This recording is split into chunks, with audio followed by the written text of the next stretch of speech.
ओम सत्य शिव सुंदरम। अथ द्वितीय रुद्र संहिता प्रारंभ। पहला अध्याय। परम पौराणिक सूत जी से शौनकादि ऋषियों की वार्ता। जो विश्व की उत्पत्ति, पालन और लय के एकमात्र कारण हैं, उन अनंत कीर्ति वाले, गौरीप्ति, अविनश्वरूप वाले, निर्मल बोधस्वरूप, मायातीत किंतु माया रहित शिवजी को मेरा नमस्कार है। श्री व्यास जी ने कहा कि शिवजी जगत के पिता और शिवाजी, पार्वती जी, माता तथा उनके पुत्र श्री गणेश जी को नमस्कार कर मैं इस संहिता का वर्णन करता हूँ। एक समय नैमिषारण्य में जब समस्त शौनकादि मुनियों ने परम भक्ति से सूत जी से यह प्रश्न किया कि शिवजी का सर्वश्रेष्ठ स्वरूप क्या है और पार्वती जी सहित उनका दिव्य चरित्र क्या है, लोक के कल्याणकारी श्री शंकर जी किस प्रकार प्रसन्न होते हैं और प्रसन्न होने पर क्या फल देते हैं, तथा ब्रह्मा, विष्णु, महेश ये तीनों देवता शिवजी के अंग से उत्पन्न हुए हैं और इनमें महेश ही पूर्णांश हैं। शिव पार्वती का आविर्भाव और विवाह कैसे हुआ, उनकी उन सब लीलाओं को हमें बताइए। तो परम पौराणिक सूत जी बोले, हे मुनीश्वरों, इस उत्तम प्रश्न के लिए आप लोगों को धन्यवाद है, क्योंकि आप शिव भक्तों ने शिवजी की कथा संबंधी 3 बड़े उत्तम प्रश्न किए हैं, जो सुनने वालों को गंगाजल की भांति पवित्र करने वाले हैं। आपके प्रश्न के अनुसार शिवजी के चरित्र को यत्न पूर्वक मैं अपनी बुद्धि के अनुसार कहता हूँ, आप लोग आदर सहित सुनिए। जैसा प्रश्न आपने किया है, ऐसा ही शिवजी से प्रेरित हुए श्री नारद जी ने अपने पिता ब्रह्मा जी से यही प्रश्न पूछा था। तब शिव भक्त ब्रह्मा जी ने प्रसन्न हो अपने पुत्र नारद जी को हर्षित करते हुए शिवजी का यश वर्णन किया था।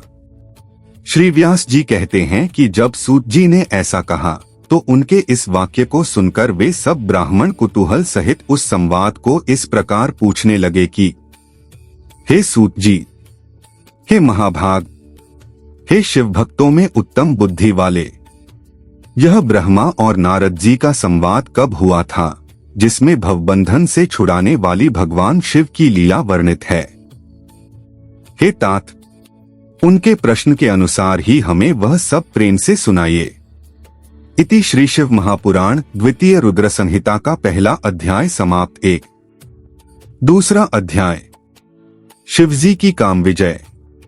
श्री सूत जी बोले, हे विप्रों, एक समय श्री नारद जी तप करने की इच्छा से हिमालय पर्वत की एक अत्यंत सुंदर गुफा में गए, जहां देवनदी गंगा जी बड़े वेग से बह रही थीं।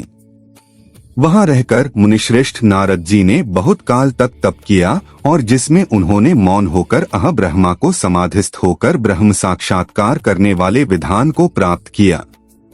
उनके उस तप से इंद्र कंपित हो गए और विघ्न उपस्थित करने के लिए काम का स्मरण किया। महिषी का पुत्र काम इंद्र के सामने आया। स्वार्थ में कुटिल बुद्धि इंद्र ने कहा, हे महावीर, मेरे बड़े मित्र काम, तुम तो सदा ही मेरा हित करने वाले हो। इस समय मेरी सहायता करो। तुम्हारे ही बल से तो मैं कितनों के तपबल का गर्व नष्ट कर राज्य करता हूँ। हिमालय पर्वत की गुफा में नारद मुनि तप कर रहे हैं।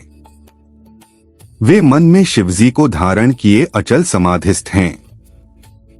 कहीं वे ब्रह्मा जी से मेरे राज्य की याचना न करें, अब तुम उनके तप में विघ्न करो। काम नारद जी का तप भंग करने चला। वहां पहुंचकर उसने अपनी संपूर्ण कलाओं की रचना की। वसंत ने मद से नाना प्रकार का प्रभाव दिखलाया, परंतु नारद मुनि के चित्त में कुछ भी विकार नहीं हुआ और शिवजी की कृपा से इंद्र का गर्व नष्ट हो गया। कारण कि इसी स्थान पर पूर्व काल में शिवजी ने तप कर काम को जलाकर भस्म कर रति को वरदान दिया था और यह कह दिया था कि यहाँ पर काम का कुछ भी प्रभाव न होगा। तब अपनी गति को व्यर्थ हुआ देखकर कामदेव नारद जी से इंद्र के पास स्वर्ग में चला गया। इंद्र विस्मित हो नारद जी की प्रशंसा करने लगे। शिवजी की कृपा से नारद जी फिर कुछ काल तक वहां तप करते रहे। पश्चात काम को जीतकर नारद जी गर्वित हो गए और शिवजी की माया से मोहित अज्ञानियों के समान उस वृत्तांत को कहने के लिए कैलाश पर्वत पर शिवजी के पास पहुँचे। नारद जी ने रुद्र को प्रणाम कर अभिमान से अपना सब वृत्तांत कह सुनाया और अपने को महात्मा और प्रभु समझा। इस पर रुद्र जी ने कहा, हे तात नारद, तुम धन्य हो, परंतु यह बात जो तुमने मुझसे कही है इसको हरि भगवान के आगे मत कहना और उनके पूछने पर भी तुम इस वृत्तांत को गोप्य ही रखना और किसी प्रकार भी प्रकाशित न करना। ऐसे तुम मेरे अत्यंत प्रिय विष्णु भक्त मेरे अनुगत होते हैं, इसी कारण मैं तुम्हें इतना समझाता हूँ। किंतु शिवजी की माया से मोहित नारद जी ने इस बात को हितकर नहीं समझा और होनेहार की प्रबलता से जिसकी कर्म गति को विद्वान भी नहीं समझ सकते और शंकर भगवान की उस इच्छा का मनुष्य निवारण नहीं कर सकता, वे भी न कर सके और वे मुनिश्रेष्ठ ब्रह्मलोक को चले गए। वहां जाकर ब्रह्मा जी को नमस्कार कर उन्होंने अपने तपोबल से कामजय को कहा। ब्रह्मा जी ने इस बात को सुनकर शिवजी के चरणों में प्रणाम किया और फिर सब कारण जानकर अपने पुत्र को पुनः ऐसा कहने के लिए निषेध किया, परंतु ब्रह्मा जी के कहने पर भी नारद जी ने उस पर ध्यान न दिया, क्योंकि उनके मन में मदरूप अंकुर उत्पन्न हो गया था। लोक में शिवजी की जैसी इच्छा होती है वैसा ही होता है, क्योंकि उनके अधीन यह सब जगत है और उनकी ही आज्ञा में सब स्थित हैं। नष्ट बुद्धि वाले मदांध मन वाले नारद जी अपना वृत्तांत कहने के लिए शीघ्र ही विष्णुलोक में विष्णु जी के पास जा पहुँचे। उनके आगमन का कारण जानते हुए भी श्री विष्णु जी ने आदर से उठकर आगे जाकर इनका सत्कार किया और अपने आसन पर बिठाकर शिवजी के चरणकमल का स्मरण करते हुए नारद जी से पूछा कि हे तात, इस समय तुम कहाँ से आ रहे हो और यहाँ कैसे आए हो? हे मुनिवर, तुम धन्य हो, तुम्हारे आगमन से मैं पवित्र हो गया। विष्णु भगवान के इन वाक्यों को सुन गर्वित नारद मद सहित अपना सब वृत्तांत कह गए। भगवान विष्णु नारद जी के मदपूर्ण और स्नेहयुक्त वचन सुनकर सब कारण जान मन ही मन शिवजी की स्तुति करने लगे और नम्रता से मस्तक झुकाकर नारद जी से बोले, हे मुनिश्रेष्ठ, आप धन्य हैं।